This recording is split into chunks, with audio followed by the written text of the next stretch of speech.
What's that? Yeah. Everything's there.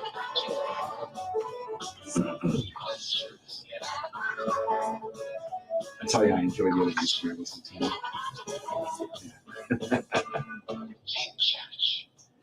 Hey, everybody. Welcome to Questions You Never Thought You Could Ask in Church. Apologizing for our segue music right off the bat. You know, we've been talking about rebranding the show for a while, and we were really digging what you were playing on 21.6 Net here. And, then it rolled. What do you think about this? Yeah. Hey, here's the test. Here's the test. See, I'm liking that more. Yeah, but this is for someone else now. Well, it is, but we can find something. Change your note, Steve. Change your note in there. Well, let's do the Inner Sandman. Because that's not proprietary, right? Who cares? That got us kicked off from Facebook. Yeah, but we're not on Facebook. Well, we are. I mean, we are, though. Yeah. No, we literally are. We are on Facebook and all of your favorite podcast providers. Anyway, my name is Dave Godini here in studio today with Kent Jones producing, Steve Wells and Andrew Metcalf. This is the podcast where we invite you to text in questions that you have. Things that you're wrestling with, struggling with, coming up against, don't really know where to turn on, maybe afraid to ask and don't know where to ask to begin with. Questions specifically relating to God, Christianity, how it compares to other belief systems, religions, and worldviews. How to put it into play, questions of spirituality, questions of life application, questions of how to navigate the Bible, questions of Jesus and everything in between, maybe even just questions about your local practice and why they do what they do and how to make sense of it all. You can text your questions in to 815-314-0363. Again, 815-314-0363. If you're with us on Facebook, you can post your questions right in the comments. Facebook Connect through fellowshipoffaith.org or 216thenet. You know, right before we came on today, we realized Andrew has never heard of the nuclear clock. No. Andrew's giving a prediction here that in 24 months it's all going to be gone, right? That's what you're saying for max time, right? For me, at least. Yeah, I don't know. I'm not a survivalist, so I don't think it's going to happen. Well, I think people would be curious to know from what. I was not a Boy Scout, so no. And that's going to be the end of it right there. Who's ever been a Boy end? Scout, you know, they're surviving the Boy nuclear. Scouts and Girl Scouts of America, they're taking over. So what happens? What's the day look like? The end? Yeah. Oh, I don't know. I'm saying that's the furthest we can make it. That's the furthest. So it could okay. I think So before then, we're going to mark this April 5th, 2023. And we got to see if we're still here having the show on April 5th, 2025. All right. And and I think you need to put stakes on this, Andrew. All right. What happens if we are still here 2 years from today and this has not come true? Oh man. Lunch for us.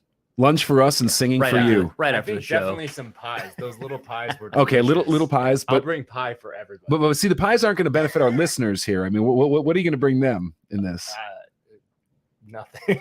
An original piece, a song. New music. We'll have new intro music then. No, but you know, so the nuclear clock, it actually came out of the late 40s, right after U.S. dropped the two. Thanks, Kent.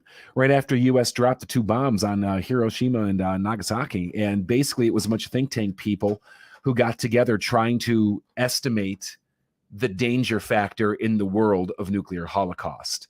And midnight is nuclear war, so they time midnight. Yeah, so they time everything to midnight, and the farther you are from midnight, the safer they're arguing the world is at that point. So we looked it up.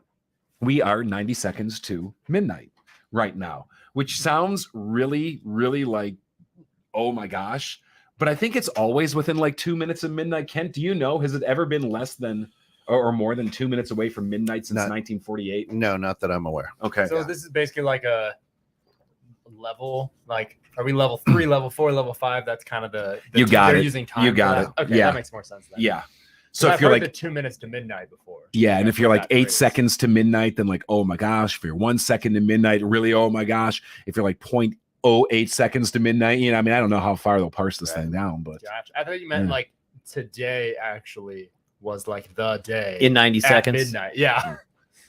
No. So why would they use time to that's the wrong meter, like metric meter. What is that? measurement. It's the wrong measurement because time is already a thing. You should say like we're 50% there. Guys. I know. I don't know. Time doesn't work. Andrew's not buying this thing. So, yeah. so the question then would be, though, if that's the case, well, let's just say that 2 years, like you give it 24 months, but also hypothetically, what if we knew the exact day that Jesus was coming, Mhm. right? So my question then would be, how different would your life be at this point or in the months to come? Like, let's say Jesus comes in 24 months. Mhm. What does that do to you? Mhm. Quitting my job at the church for Are you- sure. Leaving those suckers behind. Yeah, forget them. Well, I Because think there's nothing about that work that would be honoring to you, I Lord know, Christ. I you know, right? I'm gonna get mine. Forget- but I mean, people who are diagnosed with cancer say you got less than 6 months to Yeah. live. Yeah. They go out and do things they do the bucket list and so Yeah. I would guess if that was the case, that's how I would live. Like, oh, all right, giddy up. It's funny though, because a lot of people I think have the opposite kind of impression. They'd be like, "Oh, I got to clean my life up," Yeah. because I'm going to be Christ, so I better be, I better be squeaky clean when he comes. And we're just like, no, Andrew's doing his bucket list, Ken's doing his bucket list, Steve's moved to New Orleans. Bye. I need Dave- beads. Dave's running Holy Week by himself. Anyone? Yeah. Yeah. Yeah. We get a little the help COVID here. Holy Week. Right. Empty Yeah, right. building, very strange. Right. Yeah, that was fun. Yeah. And I know every one of us knows and maybe are one a procrastinator to the point to where it's like they probably wouldn't change a thing until like 4 hours till Yeah, it right, became, just to right. make sure you have time to get things in line. Yeah. Okay, am I saved? Am Yeah. I saved? I Am mean, think of saved? every homework assignment you've ever had, or Right. even work assignment, right? It's this date. You start that morning or the night before. Yeah, but My philosophy was if I only have 2 hours to write this paper, it'll only take 2 hours. Yeah. Yeah. Whereas if I started it 2 weeks ago, it would have taken, I 2 could have put weeks. 10 You hours just into fill it, the time. and Yeah. I still got A's, so it worked. hey, the thief on the cross walked into paradise with Christ. He was a thief. He wasn't baptized, didn't get confirmed, did none of it. And so he just believed, gave him faith, right? I guess. Not that we're necessarily recommending that. Yeah, don't go out stealing stuff. No, Andrew, I would say I am recommending faith. I actually think that is a good thing, I meant last minute. Yeah, don't just go out stealing stuff. Yeah, right. Here, work for him. That's the way to Jesus. Well, you have to have something to repent from for, right? So like live it up. Isn't I mean, that you don't want to isn't feel that a pretentious Paul at thing? Judgment Day, right? Do you watch many of these shows on this station? I've got a lot to Does that mean repent we should for. sin all the more? And Yes, Paul says by no because- means. Isn't Yes, because your forgiveness means more the more you sin. Oh, You see, I see. that's my motto. We're going to run a That's segment on it. the show called Bad Advice from Steve. It just So I get a tattoo called Faith Life. Well, I got that because we were talking earlier in the green room, and that's what Dave was saying. That's how he lives his life. The more I'm for- just the more spewing words forgiveness. of what came out of your mouth. Yeah, earlier. As we of were course, eating pies and stuff in the green room.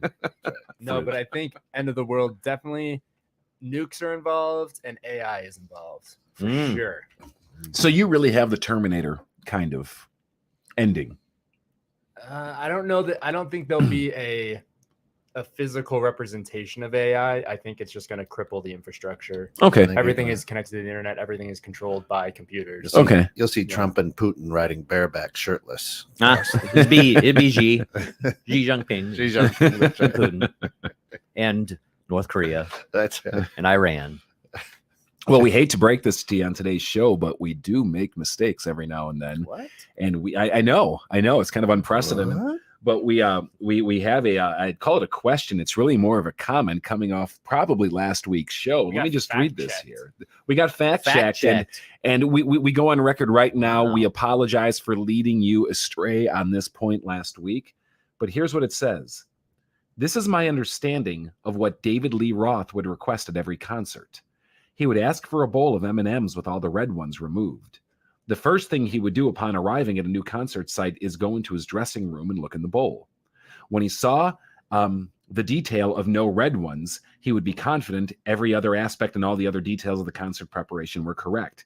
It wasn't Sammy Hagar of Van Halen, but David Lee Roth. Well, we have not had a chance to fact check this kind of correction on the show, but since we're not going to, if we led you astray, we our apologies to Sammy Hagar. Right. If we mischaracterized you here's here. what I think we he should was do. also in Van Halen. He was in Van So Halen. we had the band right. We had the band right. That makes sense. Yeah. Did we Well, have he's down in Mexico, right? Sammy Hagar. Yeah. Sammy Hagar, Yeah. if you So say so. I don't know. I'm gonna propose something that we probably should apologize in person. We should. Yeah. So I'll see if I can expense those. Can you? Yeah. Could Let you? me see if the make that station happen? can take care of that. nice. All right. All right. Since it happened Thank here. you, Ken. Since it Thank happened you. here. That's good of you. He's always got our back. He does. He He's does. amazing.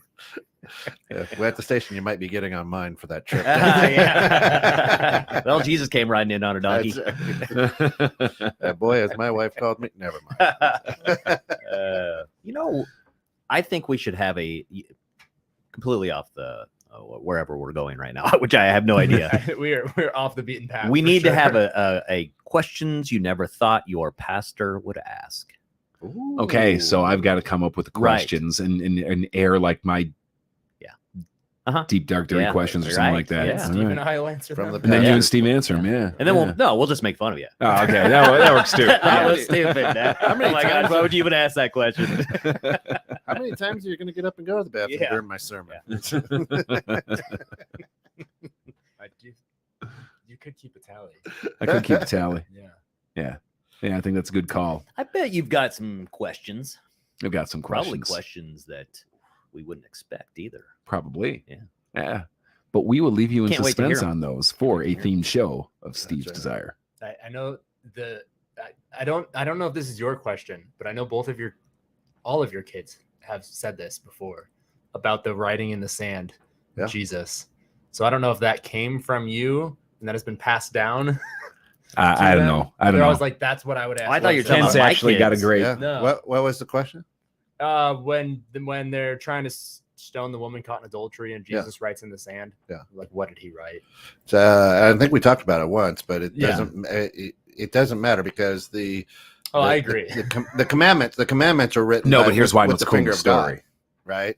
So when he wrote, they saw the finger of God write, which was the law, and that's where they go, Gotcha. "Oh boy." So it wasn't what he wrote, it was how he wrote it. Yeah. See, I didn't hear What it is that way. happening by his act of writing Right. might be what the story is about. Interesting. Yeah. I heard he was just zoning out and really just kind of doodling. It's kind of like an etch sketch. Oh, hey, did you say something? Playing hangman. Oh. Anyway. Yeah. because we all make Jesus like kind of a projection of ourselves, right? It's like Right. that's what I would be doing. Right. So The crowd just got bored and left. Right. honestly. yeah. We have butchered so many Bible stories today. Well, we're testing the audience to see if they actually are on their game. It is halftime of Holy Week, though. It is Wednesday, halftime of Holy right? Week. We are coming in. So Well, for those of you not of the Christian background, And the and first quarter. the Christian tradition, tomorrow's a holiday called Maundy Thursday or Holy Thursday, depending on your flavor. Good Friday is this Friday. We go into Holy Saturday, actually. Some churches will practice that. And then Easter Sunday. Basically, it commemorates a week. It's the week that changed history. It's the week that Jesus came into Jerusalem. You can read about this in all four Gospels. And all the events unfolded that led to his death and resurrection. It all happened in an 8-day period from Palm Sunday from Palm Sunday to Easter Sunday. And Christians around the world are celebrating this right now in various kinds of ways, remembering these days, kind of rooting themselves in what Jesus did for us on those days. We actually have some questions relating to some of these holidays. They come around this time of year all the time.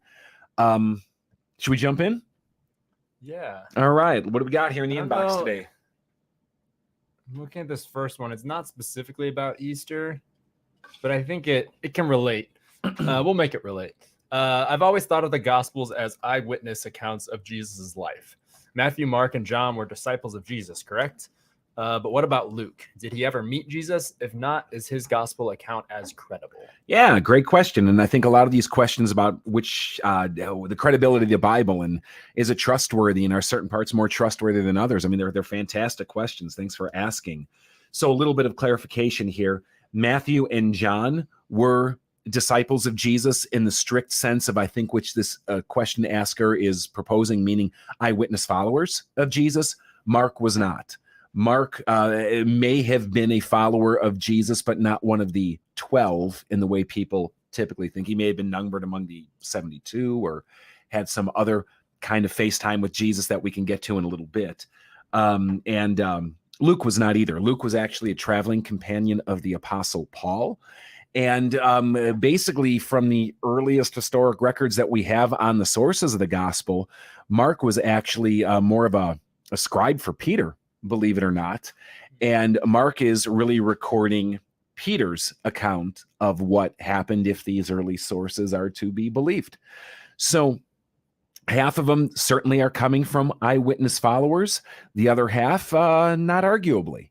There is some speculation that Mark may have wrote himself into his own gospel at the Garden of Gethsemane. You know, we're talking Monday, Thursday. This is where Jesus goes to pray because he's always going to be arrested, and the guards come to arrest him.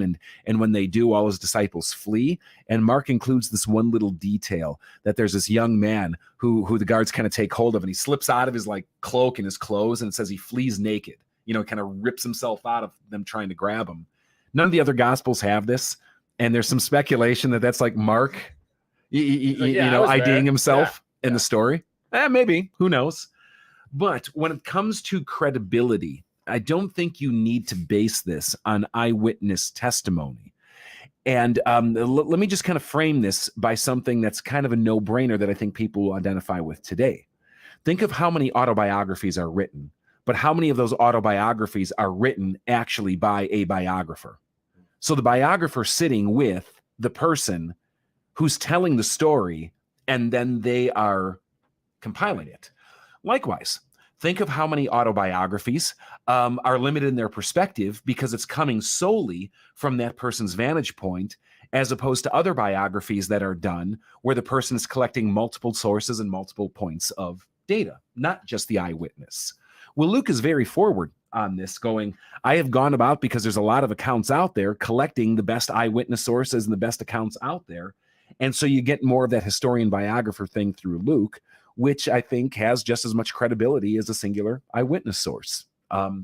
And likewise to the rest. So I wouldn't pit the Gospels against each other in terms of credibility. From the earliest days, the first Christians saw them as being the authoritative accounts of what Jesus did.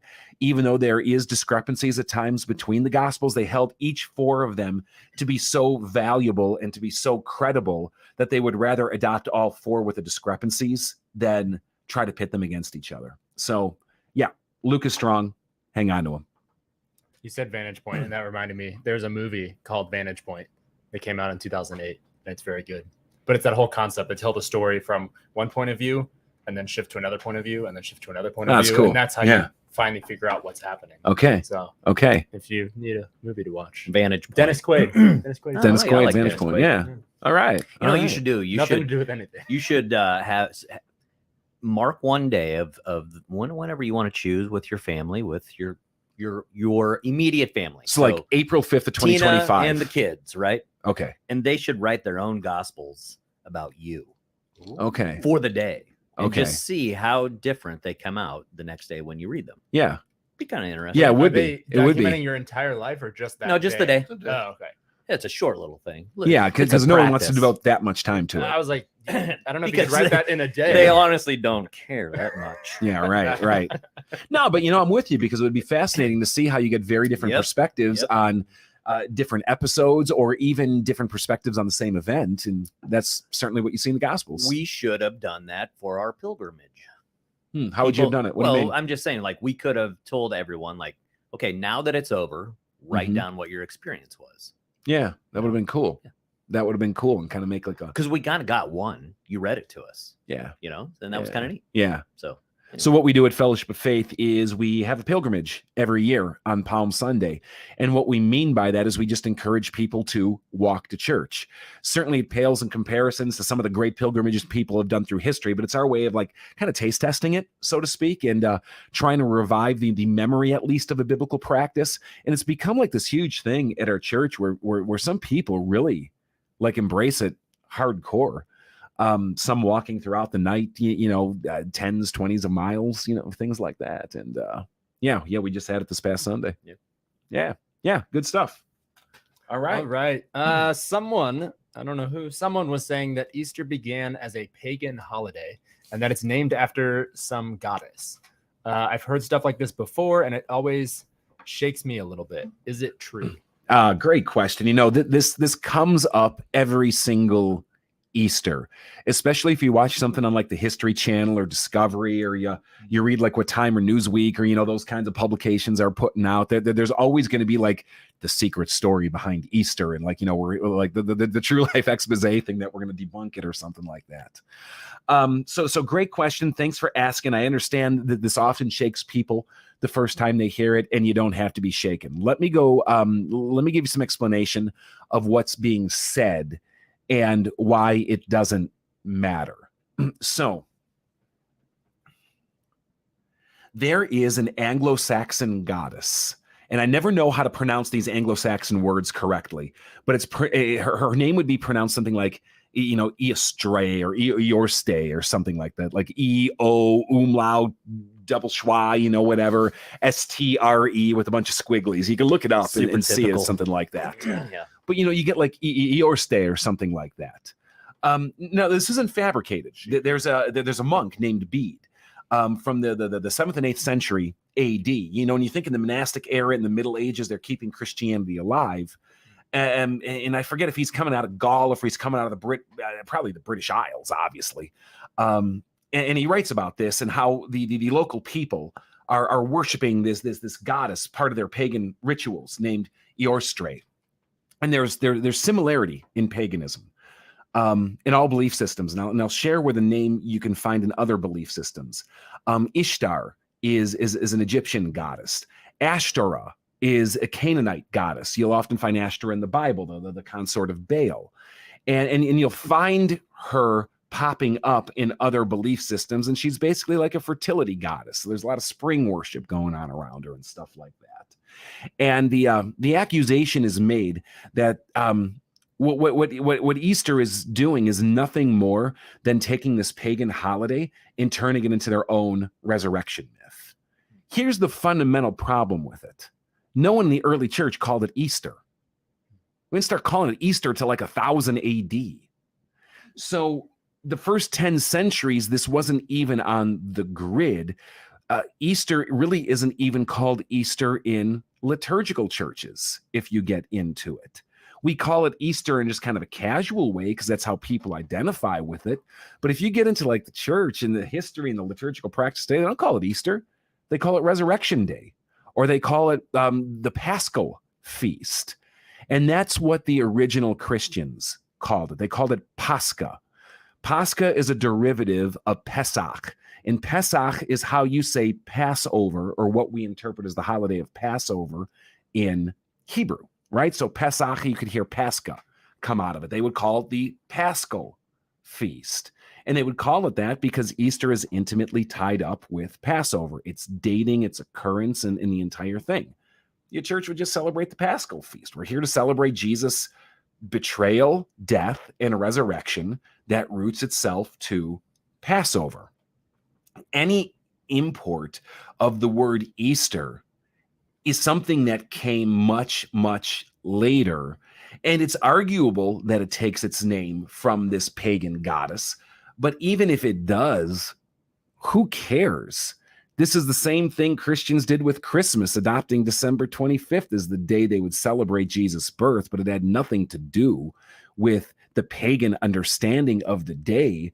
It was arguably at most just taking a day people were already celebrating and repackaging it or baptizing it, going, no, let's not make this day about the worship of this goddess. Let's instead make this day about the worship of Jesus Christ, who brings true life and not the false pagan promise of life.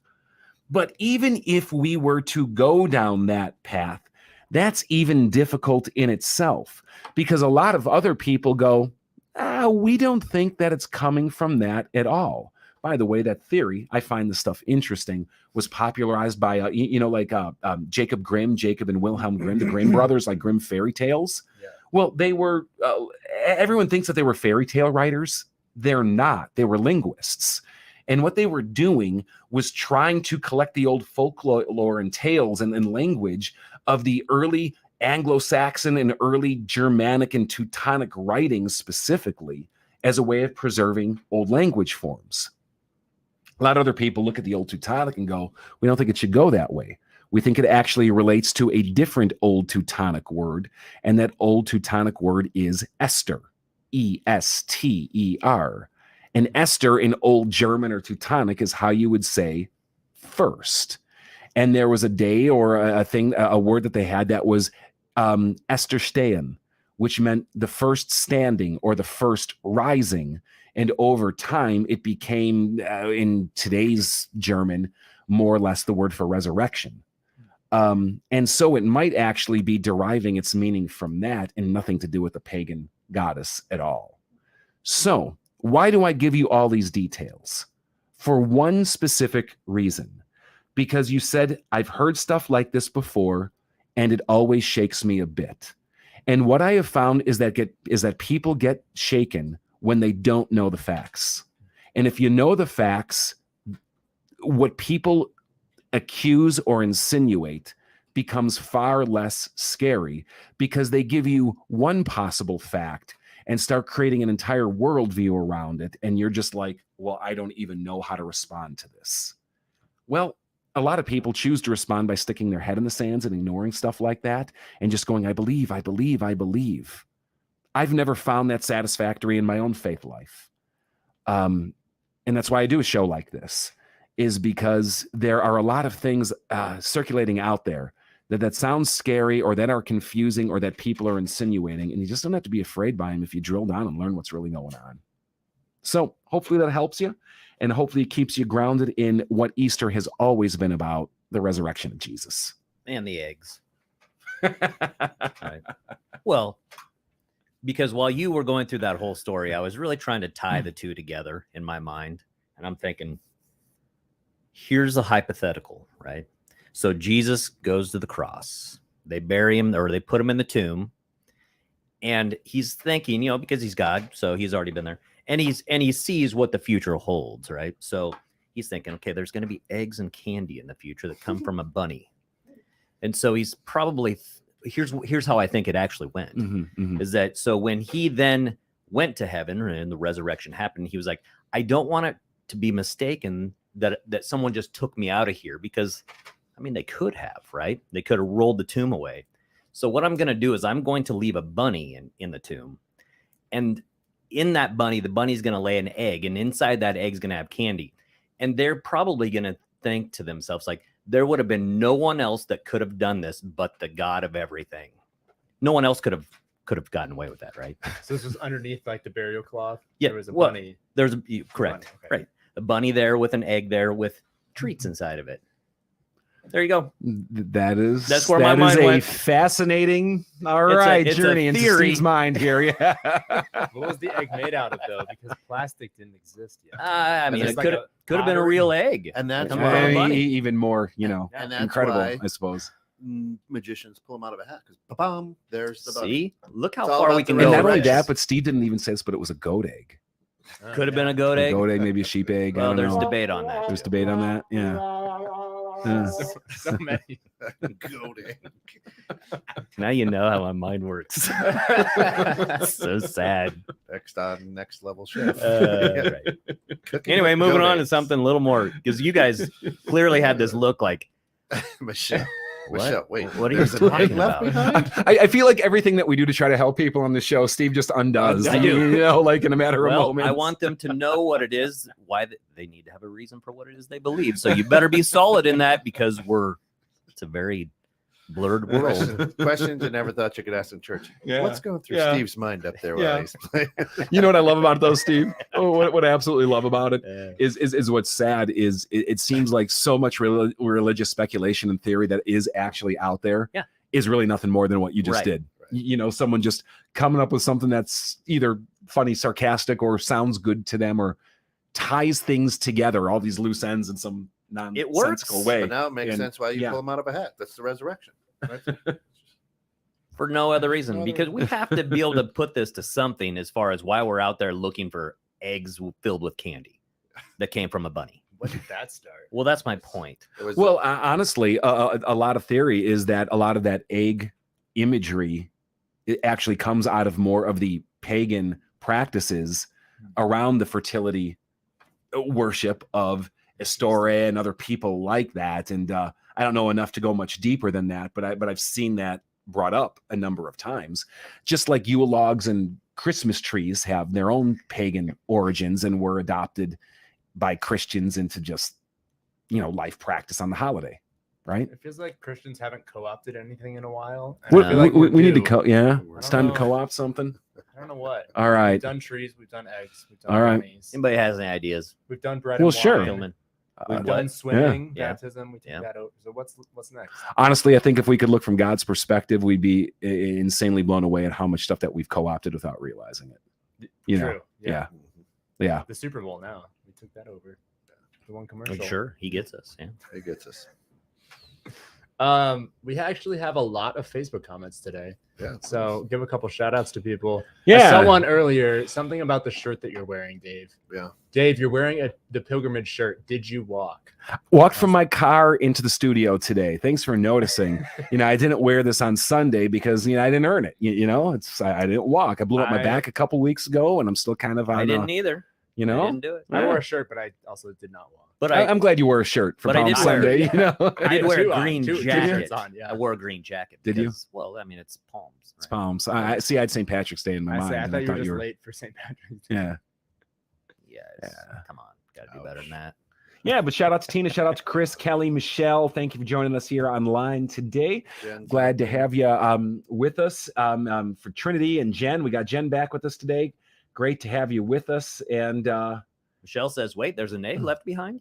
Yes, there was, Michelle. The new series. It's in the footnotes in the message. The left behind. So I'm looking forward to this. But this Sunday we're doing Egg Your Neighbor is part of our Easter celebration. I was hoping you would lead into that from my story. Yeah, I was trying to set you up. Yeah. Good setup. Good setup. We're in sync here, Steve. We're in sync. Egg your neighbor in a completely legal, non-destructive way. So tell me about Egg Your Neighbor. What's you got to happening? come. You got to come. I probably won't be there. But... Shoot. It's a big one too.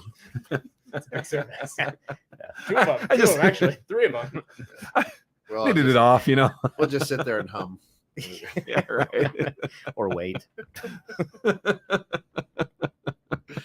All right. Well, we have one more. Maybe, Chris. It could be an Easter question. I don't We'll make know anything an Easter question. I don't know if this is a sincere question or sarcasm. Okay. So I'll explain afterwards. Wondering if if it is a myth or there's some truth about a village that is a suburb of Jerusalem. I once read that in the town of Hebron, Hebron, suburb of Jerusalem, has a tomb. In the tomb is the remains of the bodies of Abraham, Isaac, Jacob, and Joseph. Have you heard of it, and is it true? Well, hold on. Go. Okay. I do think this is actually correct because we're seeing it today. There is a place, a suburb. You could say Chicago is kind of like Jerusalem, right? Sure. So a suburb, which could be Hebron, the actual Hebron, but the tomb actually looks like a water tower that has a basketball on top of it. But that actually, strangely, has like 1952 right on it. So the basketball was rolled away, right? And there's a bunny inside. And there is a bunny inside sitting on an egg that has delicacies in it. So for those who don't know, Hebron is a town outside of Chicago. Very small town, about an hour and a half outside of Chicago, up on the Wisconsin border. I happen to live outside of that town, hence why someone might be doing this. But no, it is named after Hebron in the Middle East. Okay. And there is a small town called Hebron outside of Jerusalem, and it actually has a lot of biblical importance. Hence why you'll find towns throughout United States. There's a Hebron, Indiana, and I'm sure there's other Hebrons as well. I've noticed Nebraska. Hebron, Nebraska. Yes. What is it with Midwest towns that they all borrow the exact same names? Yep. There's like 18 Springfields. There's all these Decaters. There's Hebrons all over the place. Eagle. But it's being named after a biblical town, and this was the place of like the question asker asks, Abraham, Isaac, and Jacob, possibly Joseph's bones buried there as well later on. Now, I don't think anyone knows where the actual tomb is. I'm sure if you go there today, there's places purporting to be that original tomb. I always get a little skeptical on some of that stuff. But yeah, this is the place where, Abraham and Sarah and all them were buried. So the bigger question I have is, are they all buried in one tomb? Probably, because as you read Genesis, it was a family tomb. And then you're going, how does that work, right? Yeah. Because now There's you're a long wondering. time between Abram and Joseph. Yeah. And so this is even, let me fast forward a little bit, because burial practices are not the same in every culture and every day and generation. So let me just fast forward to the time of Jesus. And this is a really cool archaeological find, but not in the too distant past, maybe the last 5, arguably most 10 years, I want to say. They actually found the burial box of Caiaphas, who was the high priest that you'll see mentioned in the gospel stories. And you're like, what's a burial box? Well, this is what they would do. Think of the story of Jesus, right? He died. They wrap him in these burial cloths and these ointments, right? These spices, and then they lay him in a tomb. And you think that's the end of the story. But it's not for most people, because what you would do is about a year later, you would come back and everything would be basically rotten away to bones. And then you would collect those bones and you would put them in what's called an ossuary or an ossuary. And it's basically like this burial box. Think like a giant urn, but a box. And it's not ashes, but you'd put bones in it. And you'd put the person's bones in it. And then you'd kind of shelve it up on the wall in the tomb. And the tomb is available for use for more bodies. And you would just do your whole family that way. And, you know, like my literal nightmare. But think about it this way. How many people do cremation? And maybe instead of spreading the ashes, you're just continuing to bury those ashes in the same place that family members before you have been buried. Doesn't feel as creepy that way. Maybe slightly less creepy, right? Yeah. That's probably where we're heading anyway. I mean, we're running out of space, right? I don't know, man. I've been to Nebraska. It's pretty wide open. It is, but we can't just start, planting people in cornfields and tilling them. I suppose you could. I suppose you could. Why couldn't you? But how are you going to visit them again? Does anyone visit? The next year they're going to be beans. Does anyone visit? Then you can eat it. It's the circle of life. I add so much this show. So much value. I don't know who's defining value, but so much value that you bring. Let's see. One about Lutherans specifically. Ooh. Feels good for this show. Feels like a good topic. Lutherans. What do the Protestants say, especially the Lutherans, about what happens to our soul in the time between when we die and the second coming of Christ? The Catholic Church says we go to purgatory where our sins keep us, while prayers can lessen our time there. What are pastors' thoughts on the concept of purgatory? Okay, so there's a lot here. Yeah. And let me start with where there is agreement, and then I will give the different roads and interpretive paths for you. Everyone believes in the concept of purgatory, not necessarily as a place, though, because purgatory is basically the idea of purgation, that we need to be purged. That's all purgatory means, purging. All right. And there's an idea that all of us are tainted with sin, and all of us need to be purged or cleansed, if you will, by God, or purified by God in some way. There's no debate over that. The debate is over how, where, and when. Within Catholic theology, if you are saved, not really language that they would use too much, but it works. If you are going to go to heaven, if you are in Christ, if you are under the grace of Christ, so to speak, the belief is that for most people, you will be purged in a state of being before Christ returns. It doesn't even have to be a place. We often think in terms of place, but you will undergo a purgation process before Christ returns, before you go into heaven. So it's important to understand this in Catholicism, that if you are going to hell, you don't go to purgatory. You just go to hell. Purgatory is only for those who are going to go to heaven or be in the full, what they would call beatific vision of God someday. And this is just the process of being purged before it happens. And yes, in Catholic theology, they'll say that you can pray for people in purgatory and let your merits count towards them and help them along the process of their purgation and things like that. Protestants have historically rejected that by and far. Protestants have said, yes, there is a purgation that needs to happen, but that purgation happens basically the moment we come face to face with Christ. So that when we die, we are brought into Christ's care, and that purgation of our sin has happened already. And certainly when Christ comes again, it's like a flash fire purifying, if you want to think about it that way. If you need an image or a metaphor or something like that, it's you changed, you transformed. You don't have to go through days and days or weeks and weeks or months or eons and eons of time of having it purged. So that's what it's rooted in. And those are some of the different beliefs about it. Basically, what I'll do is sum this up as going, I believe, because they asked me, that if you are in Christ, when you die, you go to heaven. When Christ comes again, your body will be raised, your soul and body will be united, and you will live in eternity in the new heavens, new earth with him. All right? Which I think some people would have the idea that you die, and then we have to wait till Judgment Day. And on Judgment Day, then you find out whether or not you're going to heaven or hell. Yeah, and that's a messed up version of it. Right. Yeah, you know before Judgment Day what's going to happen. I kind of like to re-spool Judgment Day. How would it change your thinking about it if we didn't call it Judgment Day, but we called it Reward Day? Props Day. Props Day. Like, nice job, Ken. I loved what you did on this. Like, this was perfect. Thank you. Yeah. You know, you're finally going to get the rewards. Right. You know, for what you did and how you lived and what God wants to bestow that's and honor biblical. you with. Yeah, it was absolutely biblical. It's we're going to receive rewards. But doesn't it change your entire perception of what that day is about if you just use a different word? Yeah. So then I guess a question from that would be, would non-believers go through Judgment Day or no?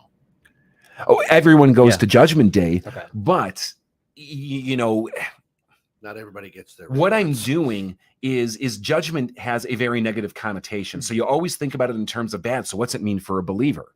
Yeah. Well, I've just cast it in terms of being good, which then brings up the equal and opposite question of, well, what happens to the unbeliever, right? Get no reward. And you get your quote reward, you know, or your wage, you know, what you've earned, right? The wages of sin is death. You finally inherit or are paid for what you have worked towards.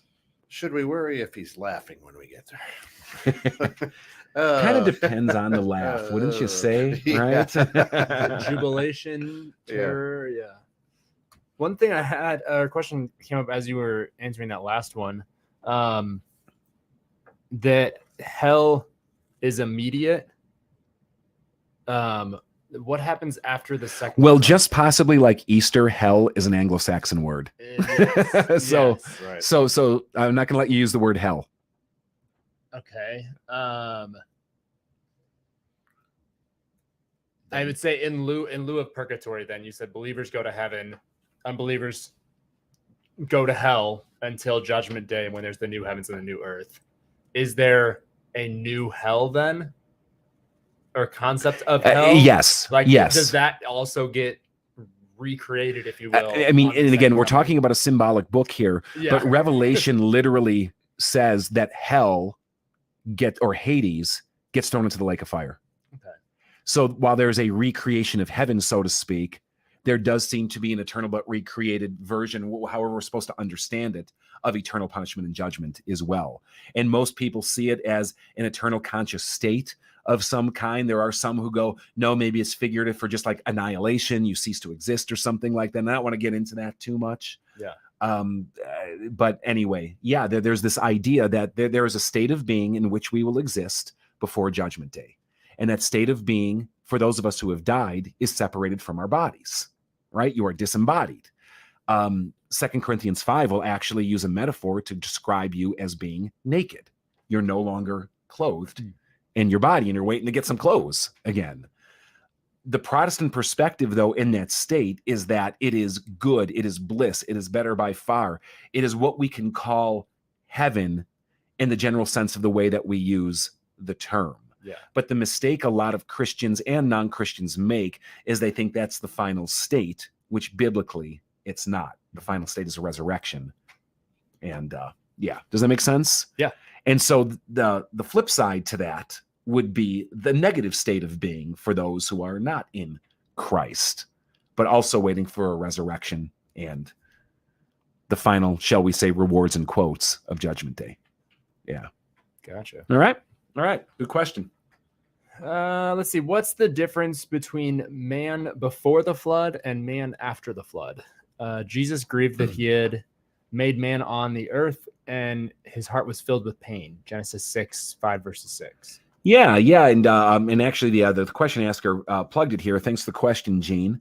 The nature of your question, I'm getting the sense is you're wondering if there's something substantially different between a pre-flood person and a post-flood person, and probably not as substantial as you think.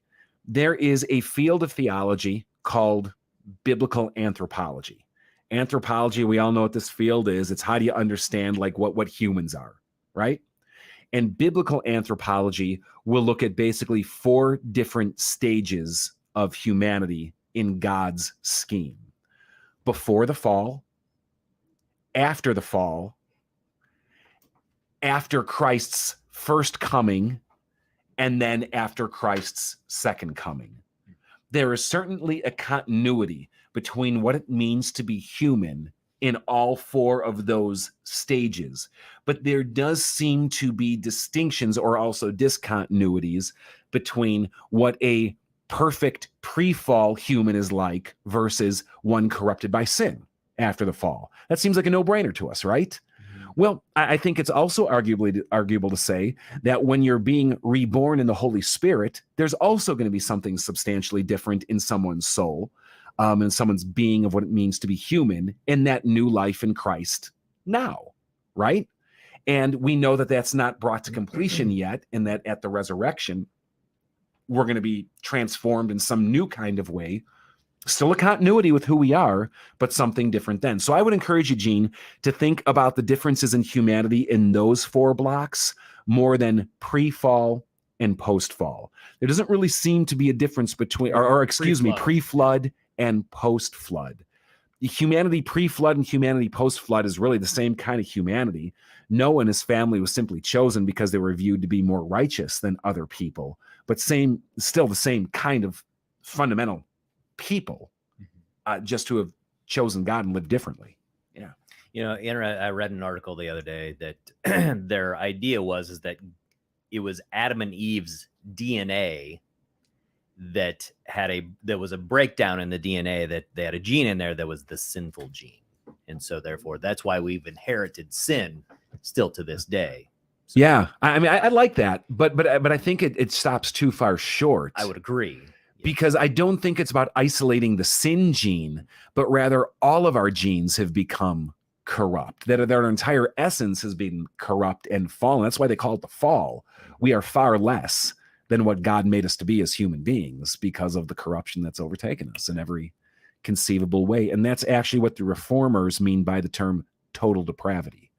It doesn't mean that you are completely 100% evil. It means that every aspect of you has become depraved in some way, or corrupt in some way. Has the potential for. Well, not only the potential, but is. Yeah. Yeah. So that I am not in any conceivable way untainted by sin. Yeah. My mind, my will, my emotions, my body, my faith. Right. Yeah. Great question. We had, I don't remember how this came up. Oh, I think when we were studying in Ecclesiastes, and I don't remember exactly what the concept was, but as we were just talking about, like every aspect of us is tainted by sin or destructive or evil or all of that. What came out in Ecclesiastes was the idea that there can be no good apart from God, or I don't even remember if that was specifically. Yeah, you'd have to give a chapter and verse on that. I'm curious what you're referring to. But I think that's a concept that we hear a lot in church. Like, we can do nothing good without God. There isn't any good without God. Humans are only capable of evil apart from God.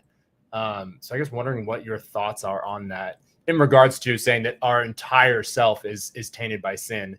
Does that remove the capacity for good, or Yeah, It's kind of like that literally is the big theological debate. Yeah, because I'll tell you what I think, but I don't want to make one position representative for all Christianity. Like Catholicism, for example, says no, there is a capacity for good. We all are dependent on God's grace in some level, but there is a capacity for good, and you can recognize good for what good is.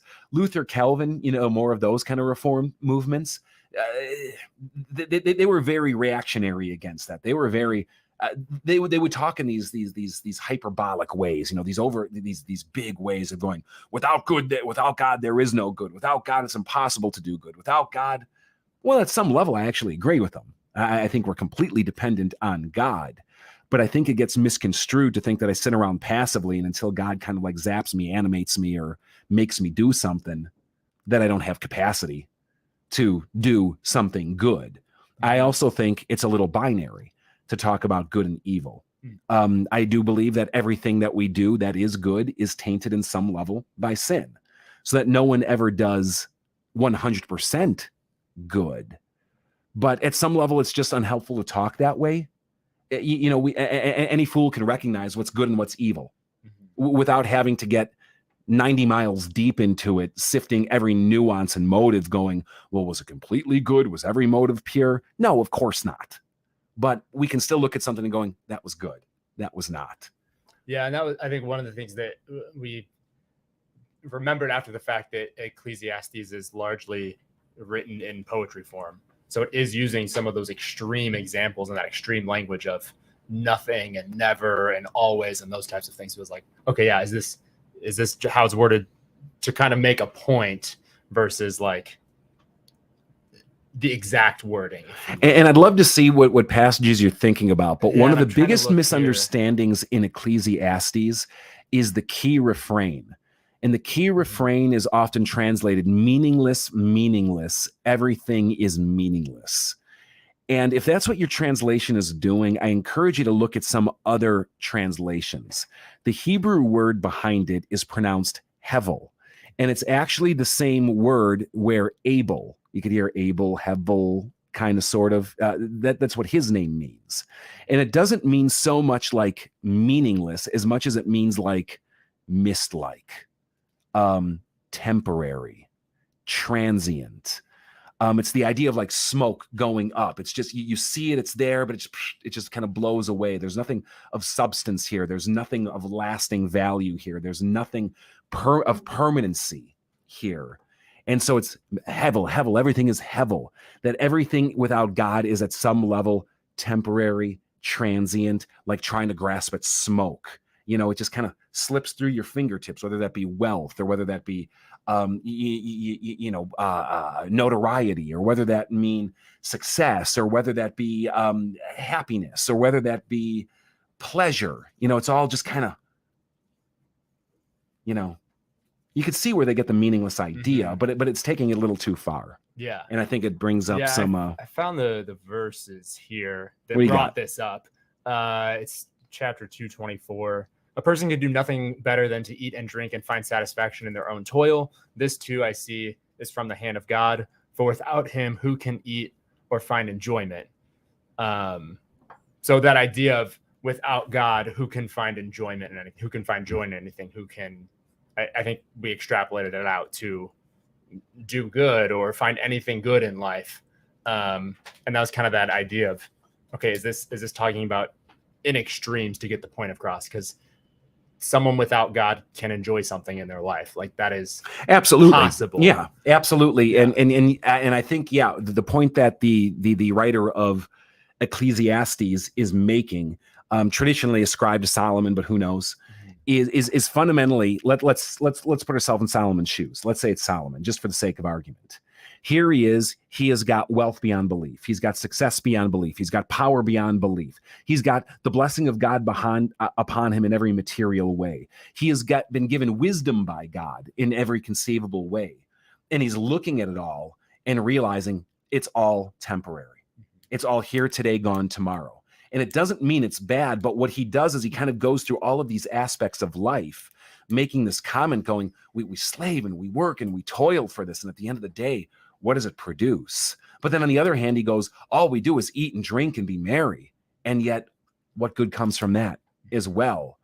And what it leads you to is a realization that in life, in this world, in reality, without God, everything is temporary. Everything that people chase after in life. Yeah, it may bring you pleasure for a moment. It may bring you meaning for a moment. But without God, it's hevel. It just disappears. The only place you will find lasting permanency, and with it, the joy that God brings, is fundamentally in him. Yeah. Make sense? Mm-hmm. Yeah, great question.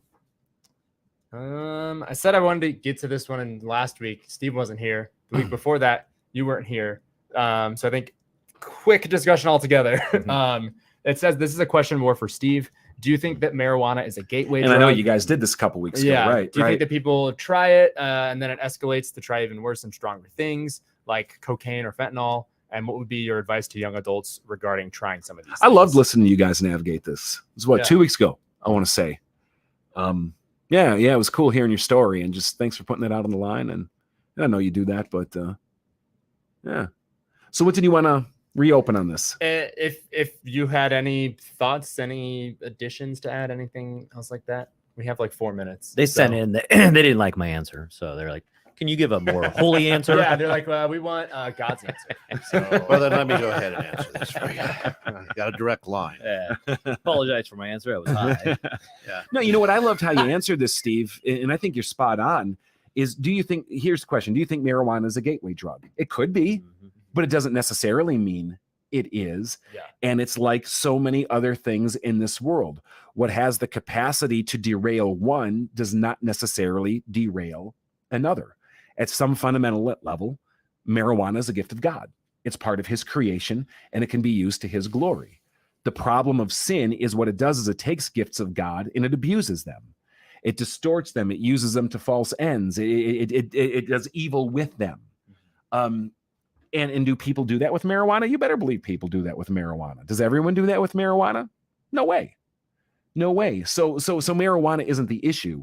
It's what you do with it, what it causes you to do, what it leads you to do. And then, as Jesus would say, being aware of where your propensities to sin are in life. And if you have those propensity, avoiding them at all costs. Yeah. So I think we bring that up because we're afraid of the word addiction, and we don't fully understand addiction. As we said earlier in the show, we get scared of things that we don't know. Right. And addiction is a horrible disease that a lot of things are coming out now. We're starting to understand better, but you and I could go to a party and smoke a bong, and you go home and you're like, well, that was weird. All right. And I'm like, woo, I need more, because all of a sudden I'm addicted. People do that with alcohol. They do it with, cocaine, whatever. People get a gateway drug prescribed to them that leads to heroin use. So saying a gateway is marijuana a gateway drug?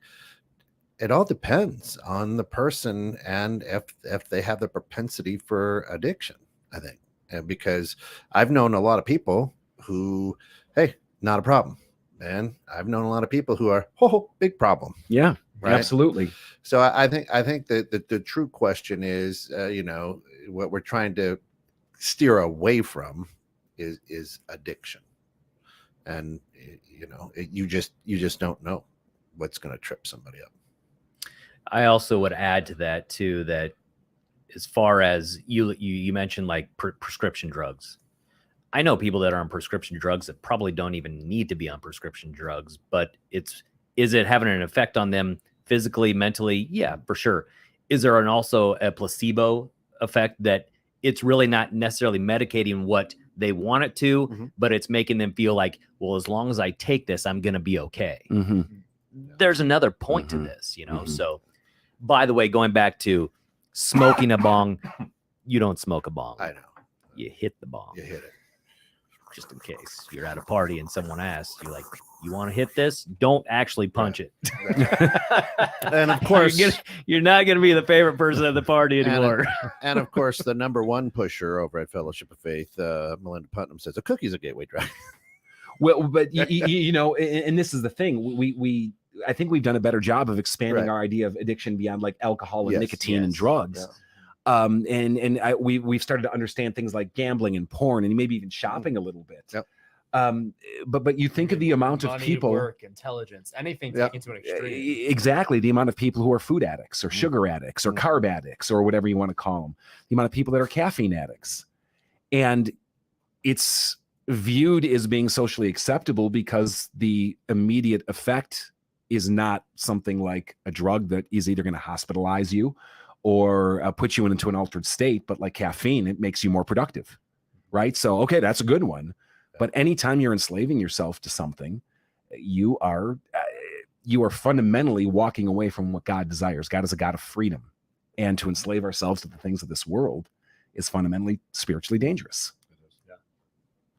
Yeah. Well, we've hit the end of the show, and we've actually gotten through a lot of our inbox here today.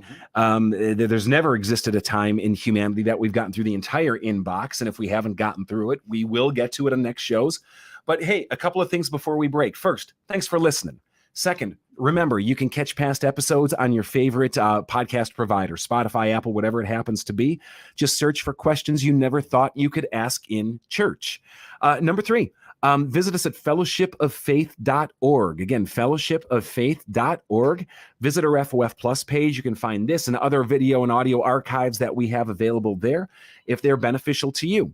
Fourth, if you don't have a church home and you're looking for a place to worship this season, there is no better time and date to start than Easter Sunday. So I just kind of want to encourage you that you find a church, you choose to worship with a body. Maybe you've been out of church for a long time. Give it a chance again.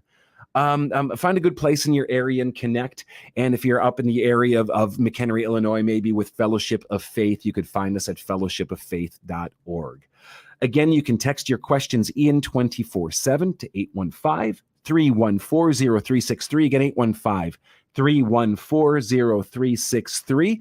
God's blessings to you. May the death, the resurrection of Jesus transform your life. May you come to understand it. May you come to believe it. May you come to find life in it and life in him. God bless. We'll catch you next time.